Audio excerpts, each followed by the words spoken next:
Hi, I'm Jamie, and today I'll be introducing Vicki.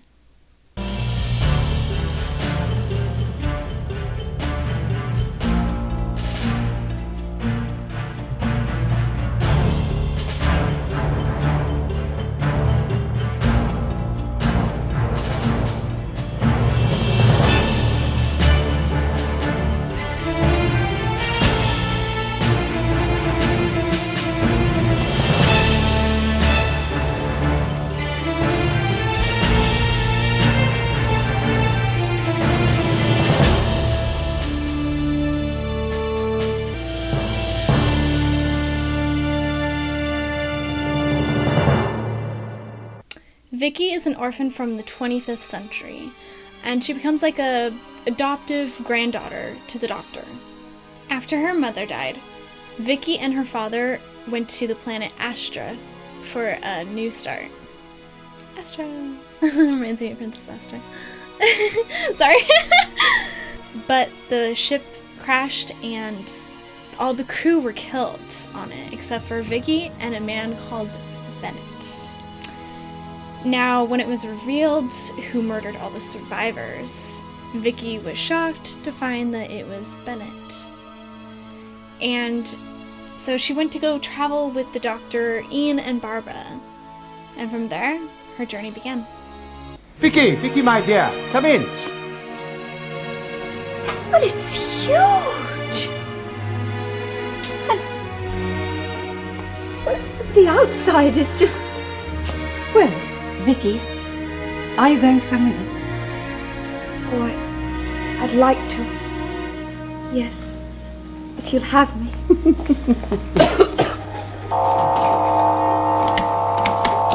Considering herself to be a generally happy, bubbly person, Vicki was always down for an adventure and was rather bored when waiting in between adventures happening on the TARDIS.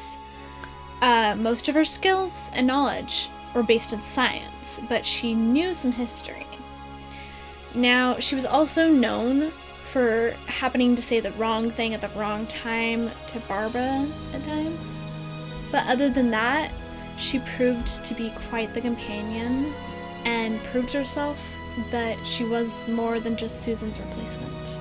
Vicki appears in a total of 9 stories and 38 episodes.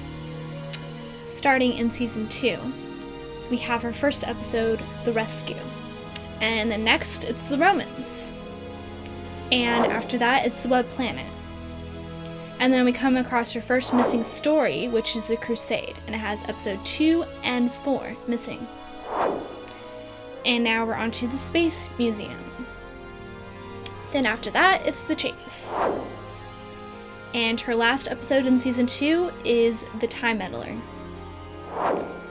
Now for season 3, we have Galaxy 4, which has only 1 surviving episode.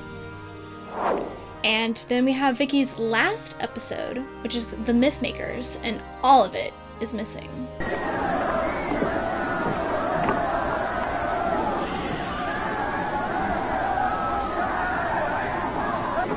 We can start again with your cousin's help. We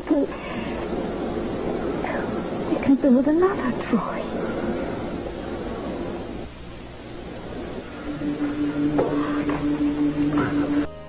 So Vicki is missing her last episode, just like Victoria. And they both start with V. It's time to get some V for Vendetta and get those damn film reels out of frickin' Singapore and Hong Kong! Ah! Yeah, we all think that's...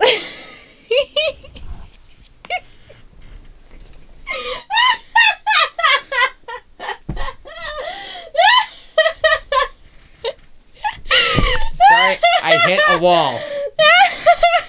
He hit a wall, just like the missing episodes we can't find. Ow, fuck. Okay, we all think the missing episodes are in Singapore or Hong Kong due to a documentary we watched on the Missing Episodes Classic Who. So that's why. The production team originally considered the older and more independent Jenny from the Dalek invasion of Earth as Susan Foreman's new replacement. Vicki's run in Doctor Who only takes place during 1965. Before originally being called Vicki, she had a more futuristic sounding name like Tanny. But before making up their minds, the producers went through a lot of different other possibilities of names like Valerie and Millie and Lukey or Lucky before eventually considering her name to be Vicki. But there have been earlier drafts of the rescue where there was working titles such as Doctor Who and Tanny. Vicki is one of several human companions featured in the series whose last name was never revealed. And these others included Ace, Polly, and Mel. But though, like Vicki, they were provided names in spin-offs media, pretty much. And Vicki's last name is revealed to be Pallister. Why the fuck are they calling it Pallister? Sounds like something you put on under walls when you're making a new home. It's just there. I gave it to her. Okay then. In the real world, the story of Troilus and Cressida is a tragedy. They pledge everlasting love, but when she is given up to the Greeks as a hostage, she falls in love with Diomedes and is blamed as a traitor and a cheater. In The Mythmakers, Stephen Taylor takes on the name of Diomedes. During Vicki's last episode, The Mythmakers, the team arrives during the Trojan War era. Now what ends up happening is Vicki is granted the name Cressida by the king of a guy named Troilus, who she ends up falling in love with. And because of that, Vicki ends up leaving the TARDIS and staying behind to be with him. Their tale was later written as a poem by Geoffrey Chaucer and then adapted as a play by William Shakespeare. She also appears in numerous Big Finish audiobooks, of course, the most notable being Frostfire, and then she has an alternate timeline from the audiobook The Crash of UK 201. As for Maureen O'Brien, well, here's some trivia that I found was interesting.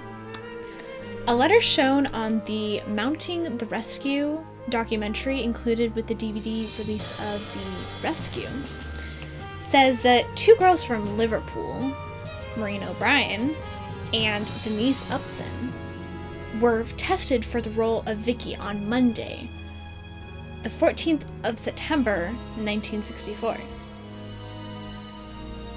And there's actual proof of documentary of it, so it's pretty cool. The producers wanted Maureen O'Brien to dye her hair black to make her resemble Susan Moore.